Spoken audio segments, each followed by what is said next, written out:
One artist had a decisive influence on the poster artwork of the French Art Nouveau, the Czech painter Alphonse Mucha, who was born in 1860. Mucha came from a humble rural background. After several rejections by the Prague Academy, he went to Paris to study art at the age of 28.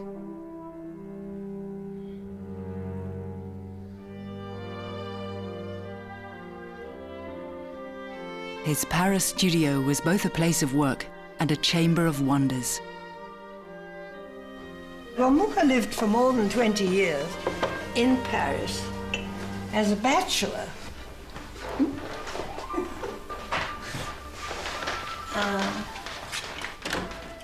Geraldine, the daughter-in-law of Alphonse Mucha, moved to Prague after the Second World War, newlywed to Mucha's son, Jerzy.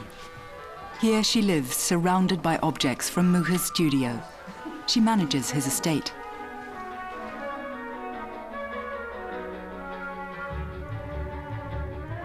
Alphonse Mucha, he wasn't a collector at all, but if he saw something he liked, if he had money, he bought it. He never had any money, of course. Some of the things are, in fact, quite valuable, but some of it is of no value at all, or no particular value.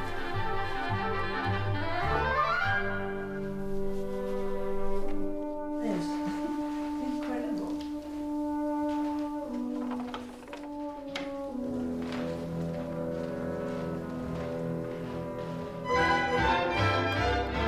Theatre played a major role in Paris at the end of the century. The trend was set by the actress Sarah Bernhardt, with her expressive, dramatic performances.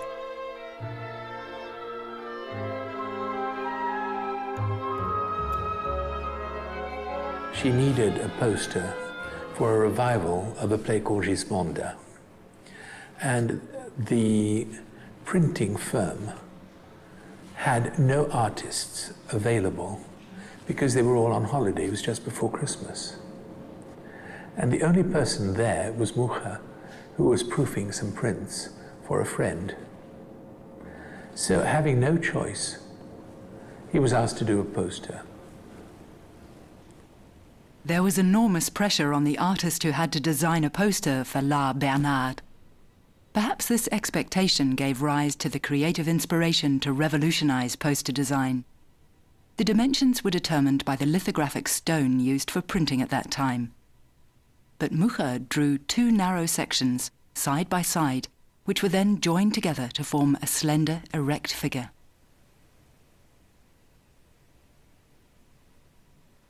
He did posters that were 2 meters tall enough to be the size of a human being.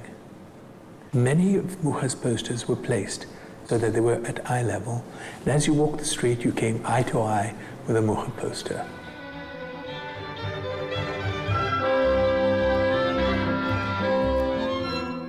Mucha's posters quickly became collector's items. As soon as they were pasted up, the fans peeled them off again. Sarah Bernhardt was thrilled.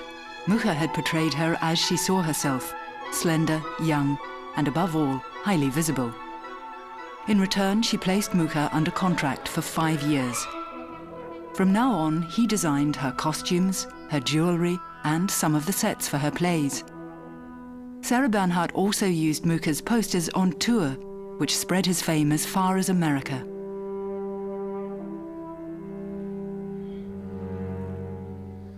The poster style that had been made popular by artists like Toulouse-Lautrec, with few lines and strongly contrasting colors, had been superseded.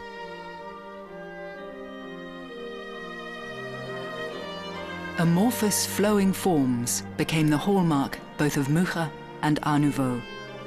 His perfection of this style was so complete that people called it le style Mucha.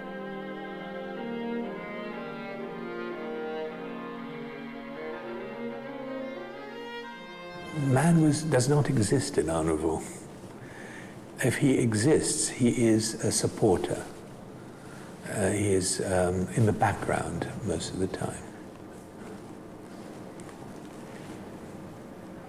Art Nouveau basically depends on a woman because she has all the necessary ingredients: profile, long hair. It is the hair that makes the woman attractive and beautiful. And Mucha, of course, used the hair almost like a creature in its own right. Tendrils go down and they entwine in itself, and they go around the body, in and around sections. They become part of the lettering in a poster. The hair plays an incredibly important part. And men at that time did not have long hair, so they were already out of the picture. While the general public loved him, his critics often described the cascades of hair in his posters as macaroni hair. After all, the poster is meant to attract, isn't it? And of course his women are very attractive.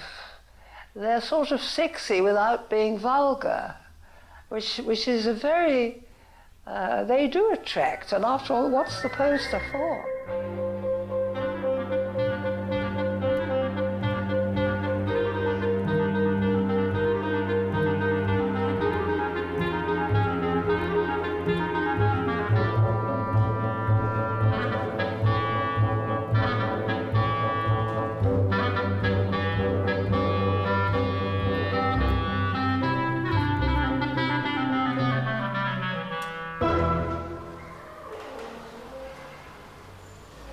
I studied to be a composer. I'm actually a graduate from the Royal Academy of Music in London. Well, I've been writing music all my life, so what could I do?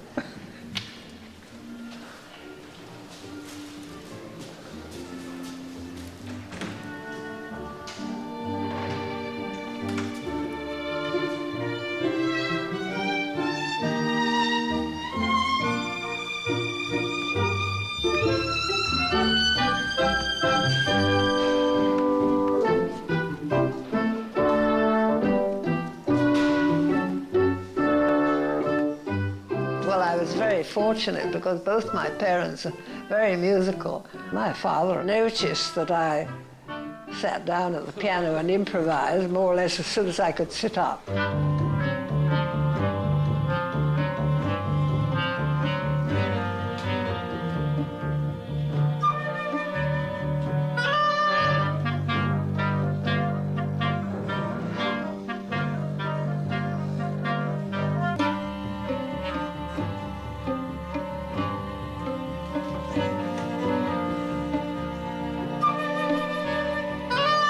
He was very Czech, well, from Moravia, a certain part of what became Czechoslovakia, but you have to remember it was all the Austrian Empire.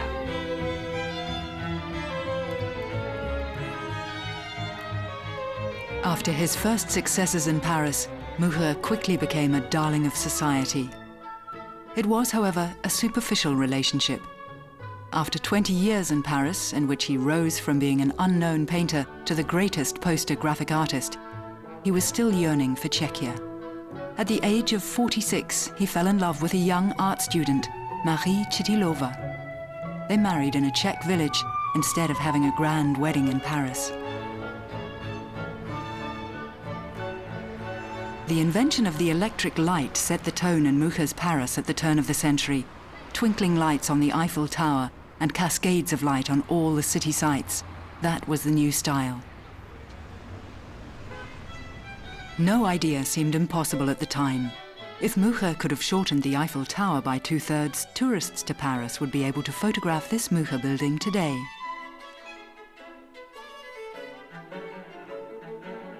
The movie camera was invented. Cars, airships, and elevators dominated the cities. The dream of an easy life began. Fantastic innovations were presented at the Paris World Exhibition, like the 2-speed electric walkway.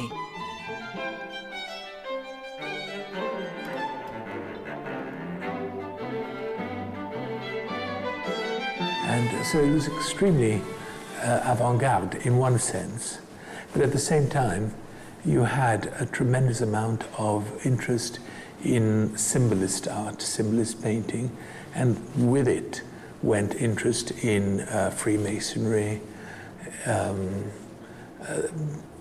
talking to the dead. Mucha was absolutely fascinated by the occult. Mucha was open to all these trends. He experimented with film, became a Freemason, and held seances. He photographed one mystic woman who was taken over by the spirits of the dead, which were images and positions which he used later on in many drawings. Here in his late work, The Slav Epic, we again find these forms of expression, but in a context far removed from pulsating Paris. The painting The Slavs in Their Land of Origin shows a peasant couple in the foreground. For Mucha, they embody pacifism and purity, whilst in the background, enemy hordes are advancing. The oversized heathen god figure symbolizes the power of faith over the power of arms. The picture is an allegory of the suppression of the Slavs.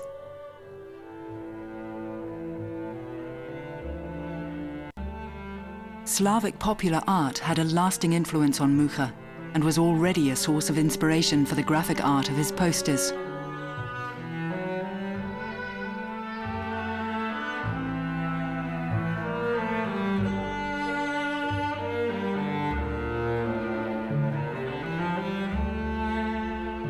His Paris studio was always a popular meeting place for fellow Czechs and other artists.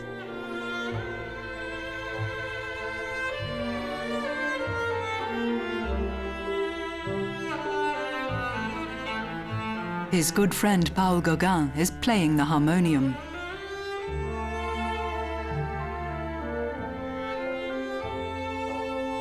His harmonium, his special love. He even took the harmonium with him to America, you know, across the ocean. Don't be shy. What? Well, I don't know. You see, I don't know the technique of it. So I think, wait a minute, I think maybe, I don't know what you have to do, but anyway, you have to pedal like that. So that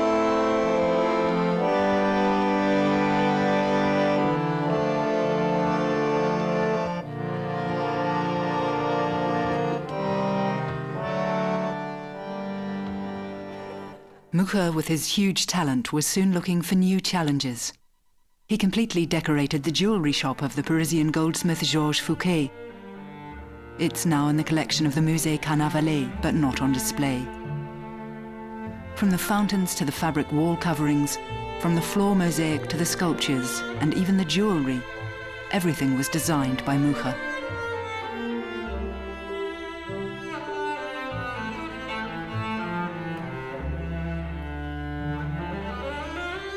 The long-standing working relationship between Fouquet and Mucha resulted from the snake bracelet that Sarah Bernhardt saw on the poster for Medea.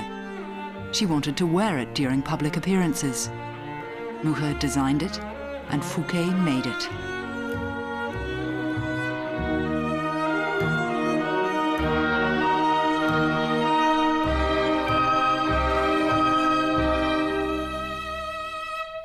Also die eigentliche Geschichte war natürlich die, jeder hat einen Mucha-Kalender oder ihn schon It was like this.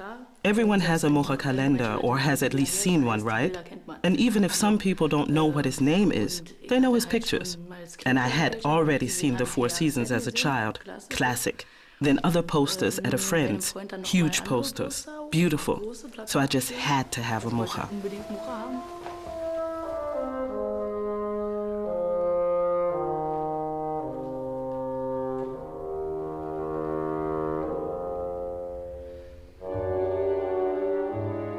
Ja, und dann haben wir uns halt Medea angesehen, das hat mich da wirklich wie ein Schlag. And then we saw Medea, and that struck me like a blow. That moment, the way she's standing there, the red sun around her, the look in her eyes. Oh God, at the realization, I'm getting goose pimples of what she had just done. She had murdered her own children. The blood is still dripping. It was quite heavy for me. I don't think it's really a typical picture for him, because he normally always, well, not always, but tended more towards those lovely, flowery things. Blumigen Sachen so hatte und ja. In Berlin tattoo circles, Mucha is very well known. His folds and waves and forceful swirls are appropriate for tattoos. He could not have foreseen that his work would be used for this purpose, but his aim was that his motifs should be copied. With the Document Décoratif, Mucha created a book of designs. The Document Décoratif was meant to make art accessible to a wider public than just the privileged classes.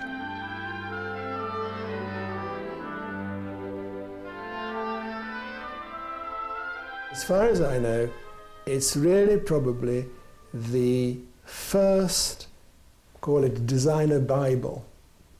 And that's exactly what it was meant for. It was designers or even non-designers would buy it. It would give people idea perhaps how to furnish their house, because you have designs of furniture, carpets, everything. It's really up to you. You can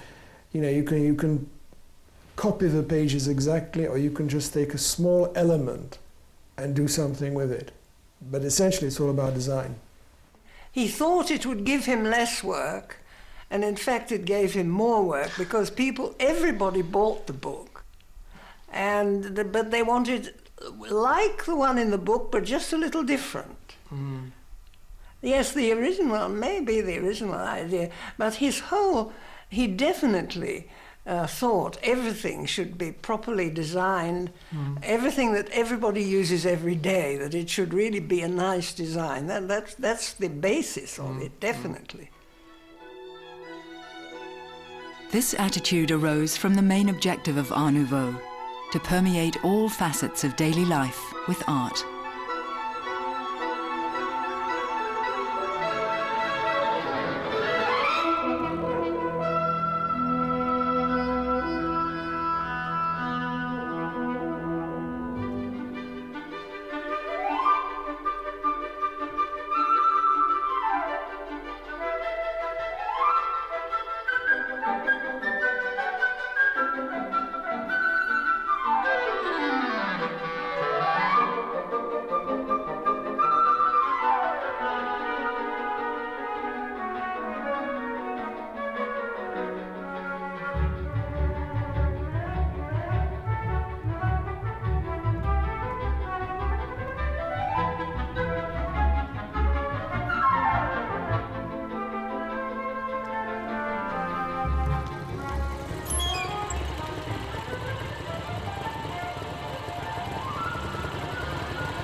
Merlin is a Berlin leather artist who makes punched leather accessories for motorbikes. He often uses Mucha motifs in his more personal work.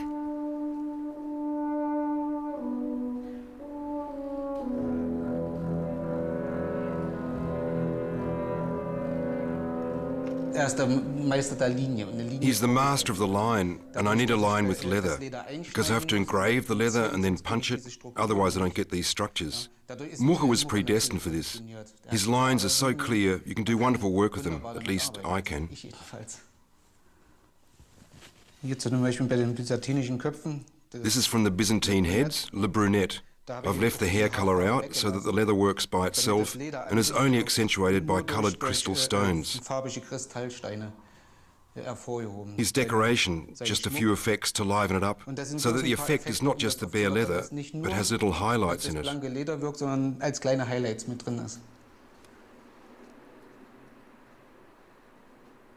The women are feminine, something soft about them.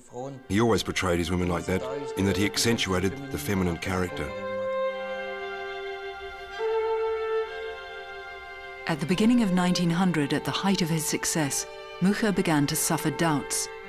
Until now, he'd put all his artistic energy into the idealization of the Western woman, but his soul belonged to the Slavic people. He saw how they lived under Austro-Hungarian rule, or suffered under the Russian Tsars. It became increasingly obvious to him that he had to return to his Czech homeland. Mucha had inwardly withdrawn from the colourful world he'd created in his posters.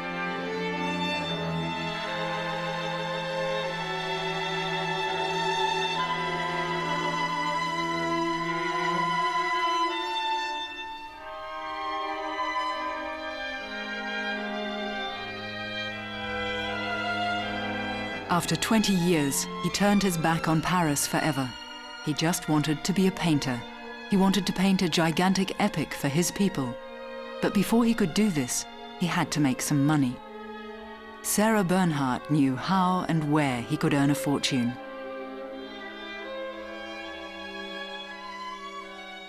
In 1906, Alphonse Mucha closed his Paris studio and, full of optimism, boarded a ship bound for America.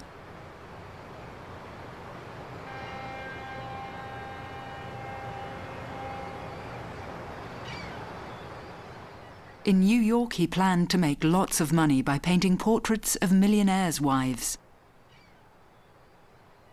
The New York Daily News marked the occasion of his arrival with a 7-page special edition. Mucha was already very well known in America because of the stage diva Sarah Bernhardt, but only for his posters. The anticipated success as a portrait artist did not materialize, so Mucha had to look around for a new source of income.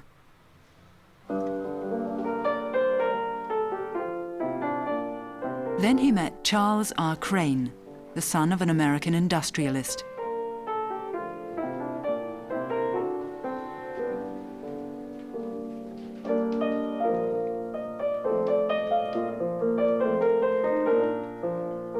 Thomas Crane, his grandson, visited Geraldine Mucha in her house in the Prague Haracin. Yes, well, I am a musician, you see. No, I write. I don't perform. I write music. Charles R. Crane travelled halfway around the world and supported political liberation movements. That's how he met Tomáš G. Masaryk, the future president of the Czechoslovakian Republic. Crane was filled with enthusiasm for the Slavic idea. There were a lot of Slavophiles in America. Your grandfather was one of them, of course. Right. And the Slavophiles gave a banquet to support the Russians. And Alphonse was invited to that banquet. And he got up, Alphonse, and kind of suggested forming some kind of an American Slav society or something. And that was what attracted your grandfather. I see. Who is this young man from Europe, you see, with this idea? And he actually passed him his visiting card. I see. The following Christmas, after he'd opened his heart to Charles Crane, a telegram arrived, and it said, "Contact Williams." This was your... Roger Williams, that's his personal secretary. Well, contact Williams, and the first check arrived. After his finances were secured, Mucha was able to return to his Czech homeland forever. He took up residence in the old castle of Zbírov, 1 hour from Prague, accompanied by his wife Maruška and their children Jerzy and Jaroslava. Mucha immediately set about preparing to work on the cycle of paintings. Mucha and Crane agreed that upon its completion, the Slav epic would be presented to the city of Prague. Prague accepted the gift and the condition that a suitable exhibition building should be constructed. To this day, this has not been done.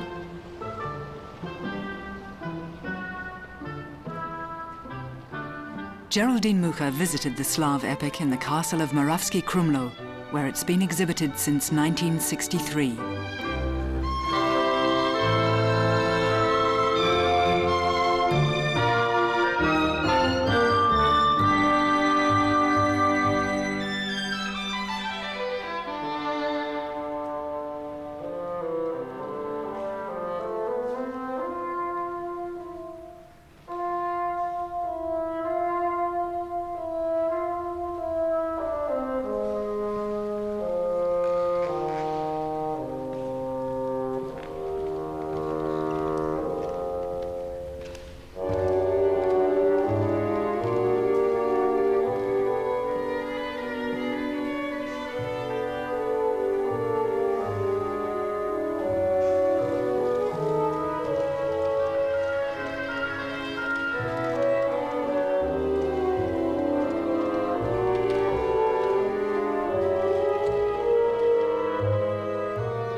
It comprises 20 paintings that depict the important events of Slavic history. the abolition of serfdom in Russia, the printing of the Kralik Bible in Ivanchitsa, the Bulgarian Tsar Simeon, after the Battle of Grunwald, the Omladina youth taking their vows under the Slavonic linden tree, meeting at Kryzhki, the last days of Jan Amos Kamensky, the apotheosis of the Slavs. The pictures were hidden from the Nazis in 1937 and only rediscovered by the Mucha family 25 years later. No, it was rolled up and hidden, and that probably saved it after all. But at the end of the war, nobody knew where these enormous canvases were. And it wasn't until the late 50s that they turned up in this castle. The moment we heard about it, we came down to see if it really was so. And there was a little man in charge, who was an employee of the railways. Yuri, my husband, explained that there might be a painting, and one of them was unrolled. And the reason I remember it so well was the effect on this ordinary man. He was just speechless. He simply couldn't believe what he saw. He was standing there. I thought he was going to burst into tears. He just could not believe it. They roll round, these huge rollers, and in fact, that's how they were stored. And when they were unrolled, they were hardly damaged at all.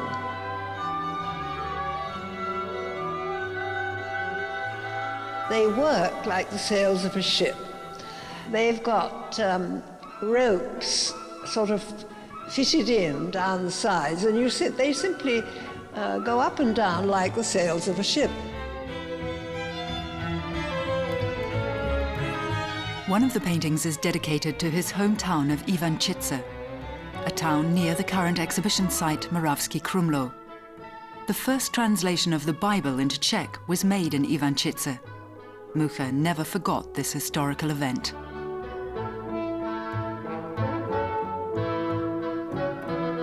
He consulted historians and dictionaries, and he just, anything he didn't know, he immediately looked it up or else consulted somebody. Well, he was so particular about the details for these pictures, all through pictures, and he was determined to get all the details right. And for instance, you can't find a fault in the costumes, the weapons, the furniture, even the bits of embroidery. He went all through the Balkans, as it was then, what became Yugoslavia, you see. Right. And making sketches, he went either on foot or on mule or whatever was available with his camera as well sometimes. On his travels, Mucha observed the people and the milieu, as in this scene from Russia. At the beginning of the 20th century, the idea of pan-Slavism was popular among educated Slavs, Western Europeans, and Americans. Pan-Slavists like Charles R. Crane and Tomasz G. Masaryk believed that Slavic culture was superior to Western culture. This inspired Mucha to paint the abolition of serfdom in Russia in 1861. And his plan was that this would be a very happy, celebratory sort of painting, because their liberation had a symbolic value for the potential freeing of all Slavic people. So imagine his surprise when he got to Moscow on a study trip in 1913 and discovered a backward country full of ignorant and superstitious serfs.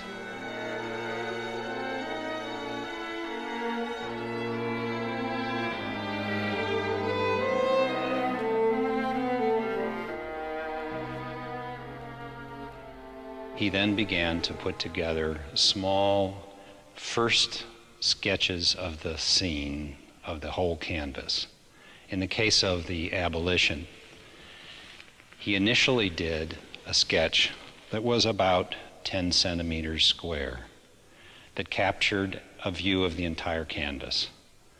From that, he proceeded to a sketch of the kind that I'm holding now. He did this in watercolor and gouache. The preliminary works already reached an extremely high level of perfection, but for Mucha, they were no more than draft designs. Mucha wrote in a Prague art magazine, "The process of composition must take place solely in the imagination. Thereafter it's necessary to harmonize light and shadow and to determine everything about each figure down to the movement of the little finger." He proceeded to use tracing paper, taking one section of the proposed canvas at a time and tracing out on paper with grids like graph paper. Tiny holes were put along the lines of the drawing on the tracing paper. The paper was placed against the canvas, and charcoal was blown through those holes so that we ended up with a kind of connect the dots process on the canvas itself.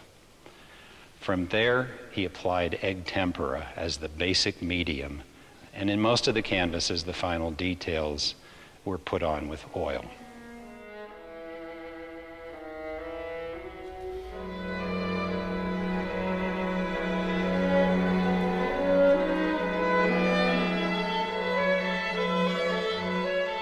Before painting the enormous canvases, Mucha had his sketches meticulously staged by models with costumes and props. The whole village of Zbiro modelled for him.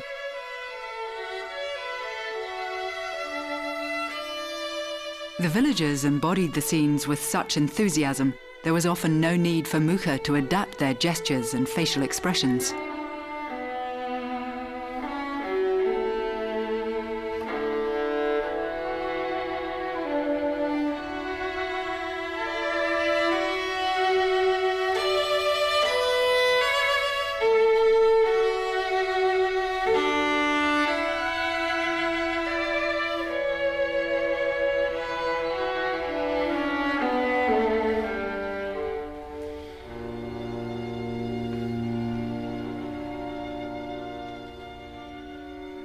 Mucha arranged the themes of the Slav epic so that 10 of the canvases are devoted to Czech topics, and the other 10 to other Slavic culture.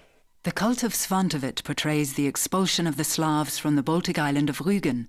They'd resisted Christianity right up to the 12th century.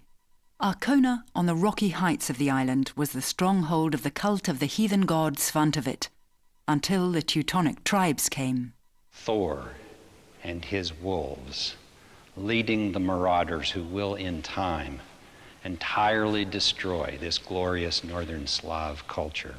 Below, on the plane of reality, we see the festival in full swing. In the middle of that happy scene is a young Slav mother with a look of anxiety, almost as if in premonition of these sad events to come. When the gods are at war, salvation lies in the arts.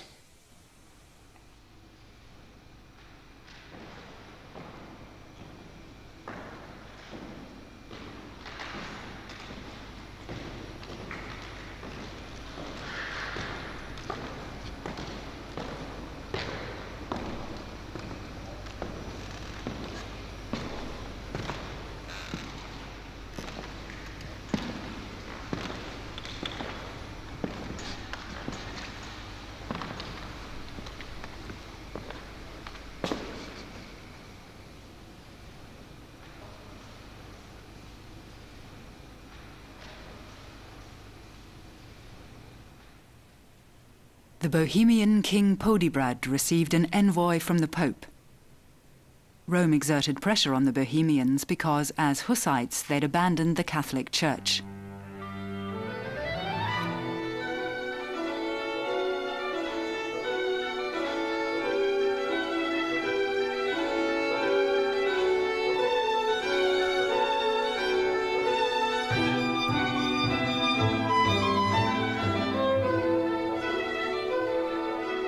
Mucha was euphoric when he wrote to Charles Crane, "The whole of Prague is buzzing with excitement and looking for the best solution for exhibiting the epic. From this end, success is certain."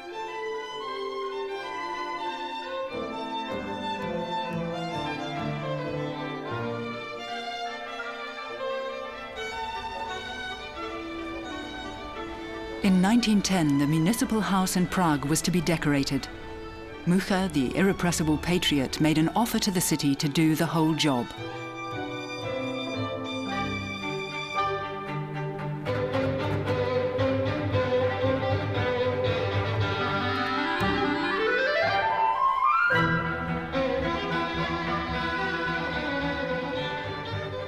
My grandfather basically, when he knew the architect, Polívka, and he offered to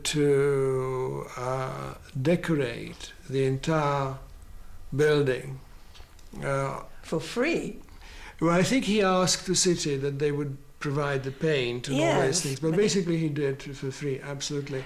And there was an outcry among the other artists saying, "Who is this man? He lived in Paris. Who does he think he is suddenly coming in? Come on."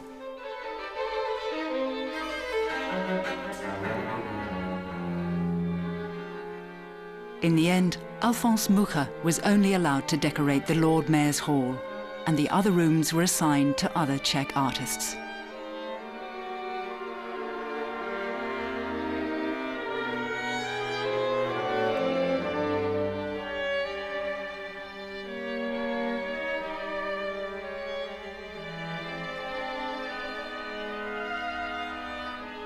When Alphonse Mucha returned to his native land, he had a house built for himself.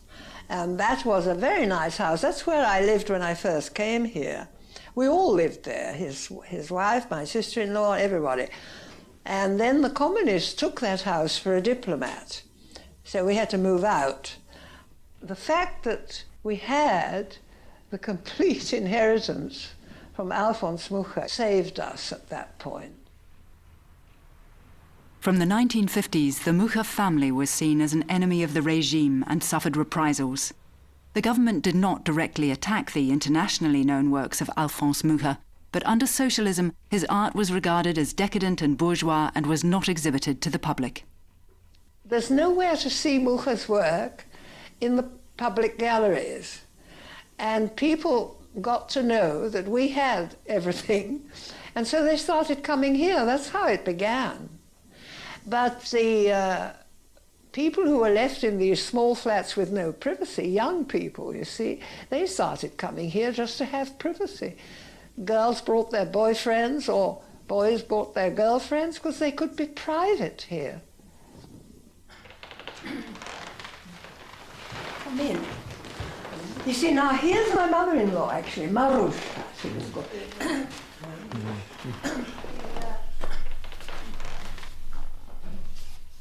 He had no success with portraits, he couldn't flatter. So, no flattery, no success. With Gauguin in the studio in Paris, the life in Paris. Yes. At the time, yes. In your best clothes. That's Gauguin. Well, he's playing, there's the harmonium, you see there. I know, it doesn't move easily. This is my husband, Jiří. He's also the biographer of his father, because he was an author, here very well known. In 1950, Jiří was sentenced to 6 years hard labor in a Stalinist show trial. My husband was arrested, and then he was in prison, and then I didn't know where he was, and oh no, and well, there are all these things. But it's everybody here, you see, has had a life like that. It's nothing unusual. It's just as I say, I'm fortunate to be a composer.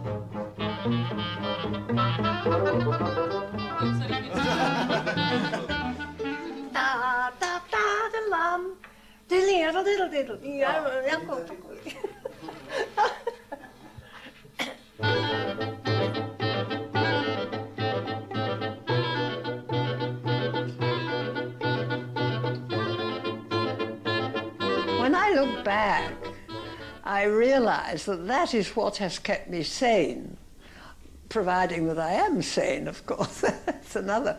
No, I don't think I would have survived this long if I hadn't. I'm sure I wouldn't. No, because it's concentration. You see, everything is awful, so you create something. Mucha expressed his personal doubts and emotions in pastel drawings over many years.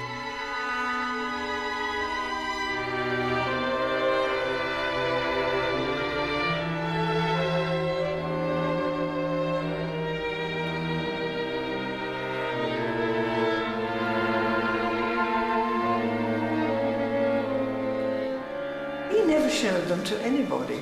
They were never seen.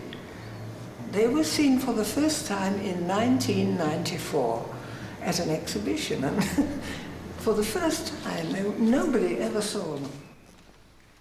If Mucha had exhibited his pastels in 1900, he would surely have been regarded as part of the avant-garde. But Mucha was searching for a clear, unequivocal form of expression and did not trust the suggestive power of his pastels.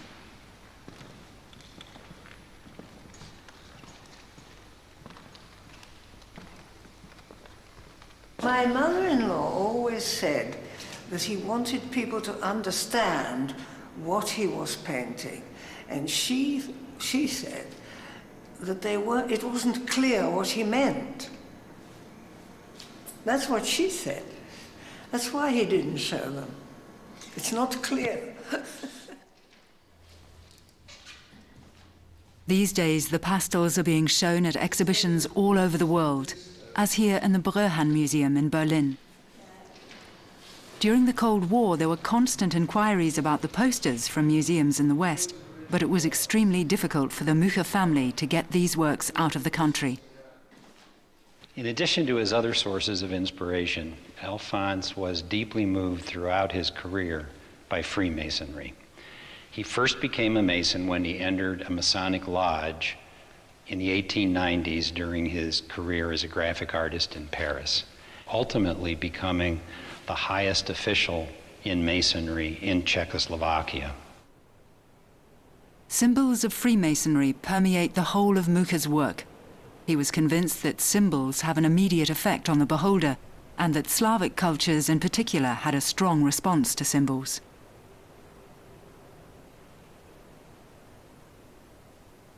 The cycle of paintings was divided into 4 themes: culture, allegory, religion, and military. In the battle scenes, either the build-up to the battle or the aftermath are depicted. Showing the carnage of the battle was contrary to Mucha's humanistic views.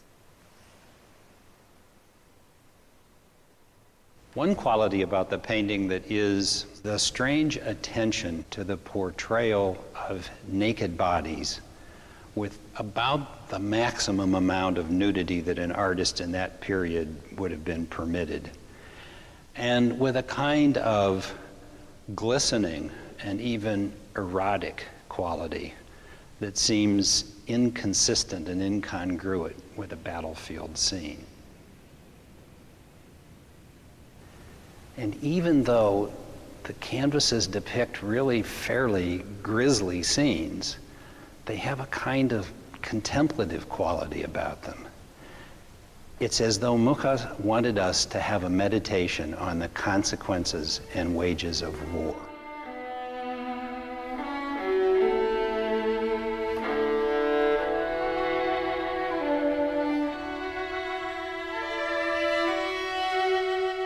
Glorified nationalism is the most common criticism directed at Mucha's epic.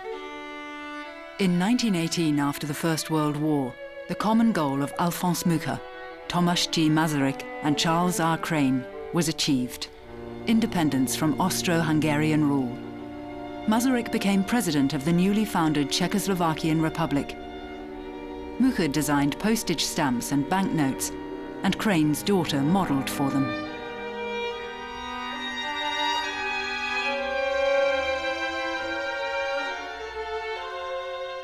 The first odd thing is this is a portrait of an American, but it's titled Slavia. And to me, it's a perfect bringing together of my family, the Mucha family, and the role in the Czech government. In 1928, the epic was presented to the city in the industrial palace of the Prague Exhibition Centre and put on temporary display. Today, the city is planning a permanent exhibition in this building. The gallery on the first floor is to be expanded and the Slav epic installed there. But trade fairs will continue to be held in the rooms. The agreement of 1910 to house the paintings in a specially constructed building, which has not been met to this day, is also under consideration by the city of Prague. The reception was mixed, and as time progressed, it became, within certain, what I would call artistic, intellectual, bureaucratic circles, it became almost actively hostile. I think essentially the view of these people was that poor old Alphonse, he lost his way, and he should have stuck to his posters and he would have been fine. He was accused of being unnecessarily nationalistic, harking for the past, not just in terms of the subject matter, but also in the execution. It was an old-fashioned way of painting and so on. The nationalism that the Czechs saw in the pictures was of little interest to the Americans. They valued them as works of art and exhibited 5 of the paintings in 1921. The fact of the exhibition itself was extraordinary because by 1921, Art Nouveau, with which Alphonse had always been associated, was not only passé, but well past passé. But the success of the exhibition exceeded anybody's possible expectations. 600,000 people attended. And the critical acclaim from the experts in America was uniformly glowing almost to the point of embarrassment. In Czechoslovakia, it was only the people of Moravský Krumlov who, out of personal interest, preserved the paintings and exhibited them for many decades. It's an arduous journey to get there, 3.5 hours by car from Prague. No publicity, no bus service, no signposts. International interest in the work is growing, however. A few tour operators make stopovers on the way from Prague to Vienna. The Japanese have been big fans of Mucha for a long time and like to show their appreciation. There are long-standing official inquiries from France and Rotterdam about borrowing the paintings. But the city of Prague remains silent. There appears to be a deep-seated fear about putting Mucha's life work on public display. But the time has come to open up and leave it to the international community to assess the art of Alphonse Mucha in its entirety.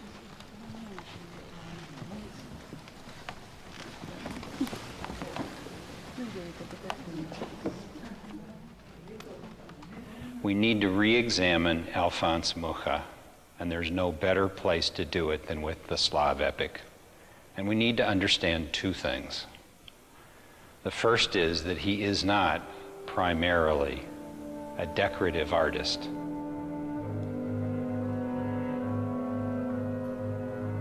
Mucha died in 1939 at the age of 79.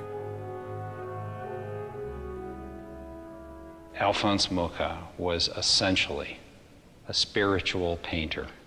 He had a message. Individuals and nations, to grow, need to be true to their roots. They need to grow organically from an understanding of where they came from and what they are.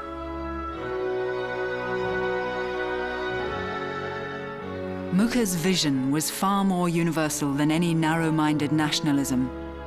As he wrote, The main aim of our endeavors is to Americanize the Slavic world, to acquire those practical elements that make the Americans such dangerous competitors in the world: the character, the honesty, the civil liberty. At the same time, to help the Americans become more Slavic through the influence of our poetics, our sensibility, and sincerity.